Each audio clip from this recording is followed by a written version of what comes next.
기원전 323년 20살의 나이에 마케도니아의 왕이 되어 불과 10년 만에 고대 세계의 지도를 완전히 바꾸어 놓았던 남자 알렉산드로스 3세.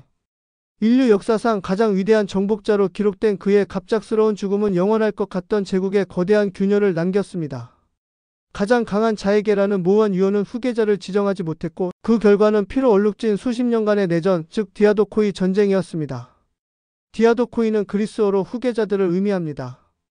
이 전쟁은 단순히 제국의 권력을 놓고 다투는 싸움이 아니었습니다.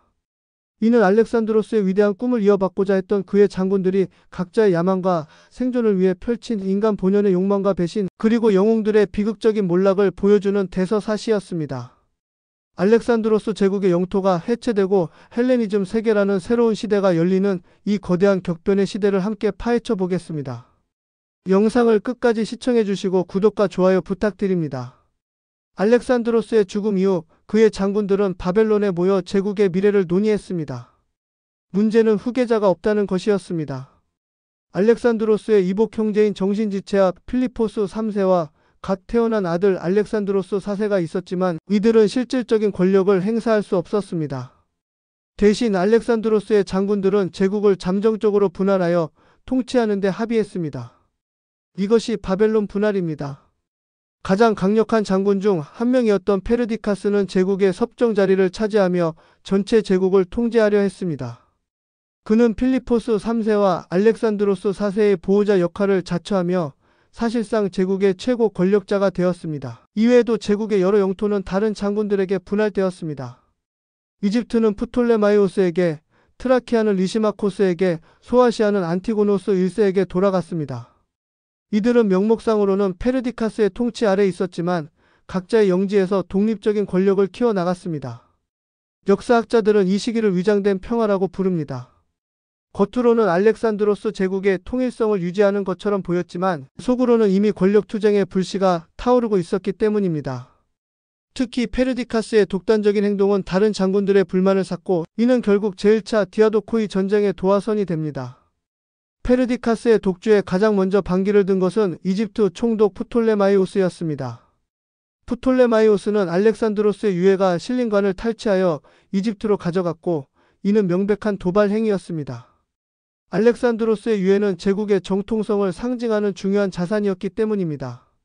이집트로 향한 페르디카스는 프톨레마이오스를 공격했으나 나일강도와 작전에서 실패하고 부하들에게 암살당하는 비극적인 최후를 맞이합니다. 페르디카스의 죽음 이후 제국은 다시 한번 분할되었습니다. 이것이 트리파라디소스 분할입니다. 이 분할을 통해 안티고노스 1세가 소아시아의 지배자가 되었고 셀레우코스 1세가 바빌로니아의 총독이 되었습니다. 이 시기부터 본격적으로 안티고노스, 프톨레마이오스, 리시마코스, 카산드로스, 셀레우코스 등 디아도코이라 불리는 5명의 주요 장군들이 제국의 운명을 놓고 격돌하게 됩니다. 이들은 알렉산드로스 제국의 통일성을 유지하기보다는 각자의 영지를 기반으로 독립적인 왕국을 세우려는 야심을 드러내기 시작했습니다. 제1차 전쟁 이후 가장 강력한 세력으로 떠오른 것은 안티고노스 1세였습니다. 외눈박이라는 별명을 가진 그는 군사적 천재였으며 소아시아 전역을 장악하며 제국의 재통일을 꿈꿨습니다. 그는 마치 알렉산드로스의 후계자가 자신뿐이라는 듯 행동했습니다. 그의 야심은 다른 디아도코이들의 경계심을 불러일으켰습니다. 프톨레마이오스, 리시마코스, 카산드로스 등은 동맹을 맺고 안티고노스에 맞섰습니다.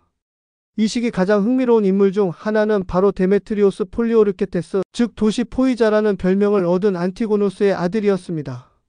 그는 아버지의 야심을 이어받아 그리스를 정복하고 거대한 공성 병기를 활용하여 여러 도시를 함락시키는 전설을 남깁니다. 한편 프톨레마이오스는 이집트를 굳건히 지키며 헬레니즘 문화의 중심지로 발전시켰고 셀레우코스는 동방으로 진출하여 광대한 영토를 확보했습니다. 이 전쟁은 끊임없는 배신과 동맹, 영토의 재분할로 점철되었습니다. 겉으로는 동맹을 맺었지만 언제든 서로의 뒤통수를 칠 준비가 되어 있는 신뢰할 수 없는 관계였습니다.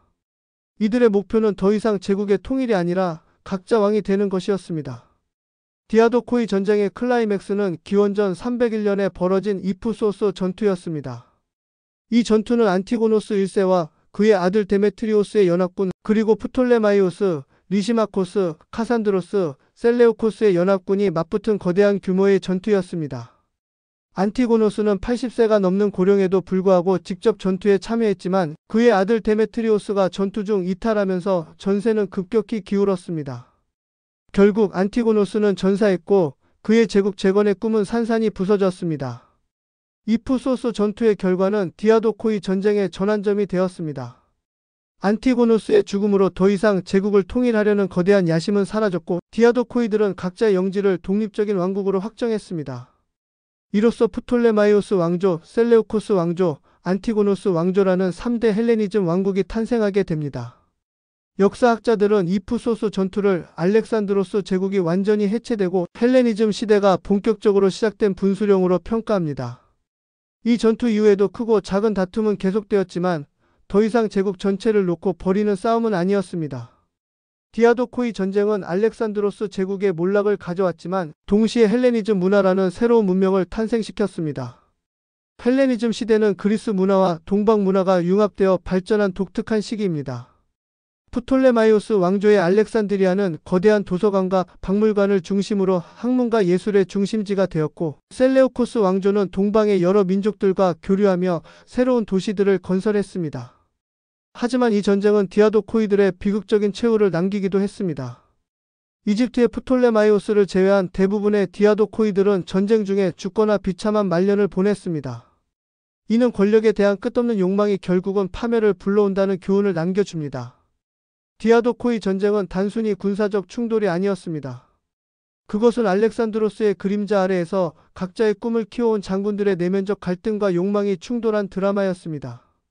이들의 행동을 이해하려면 각자의 개성과 야망을 들여다봐야 합니다.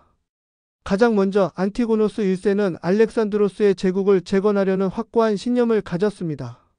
그는 단순한 탐욕자가 아니라 자신이 알렉산드로스의 유일한 정당한 후계자라고 믿었던 인물이었습니다.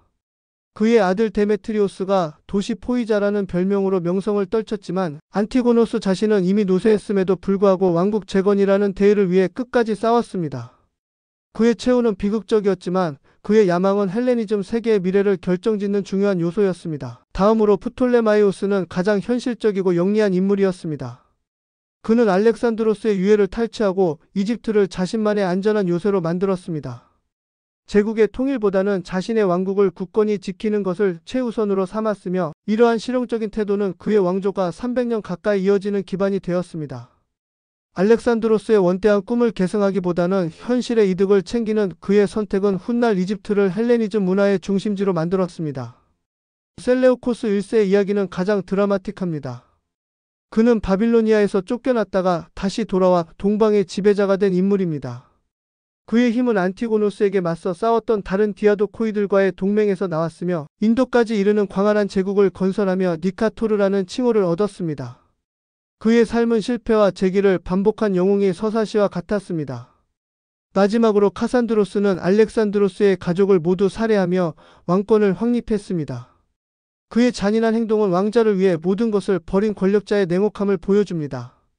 그는 알렉산드로스 제국의 통일성을 완전히 파괴한 상징적인 인물로 알렉산드로스 가문의 비극적인 종말을 가져왔습니다.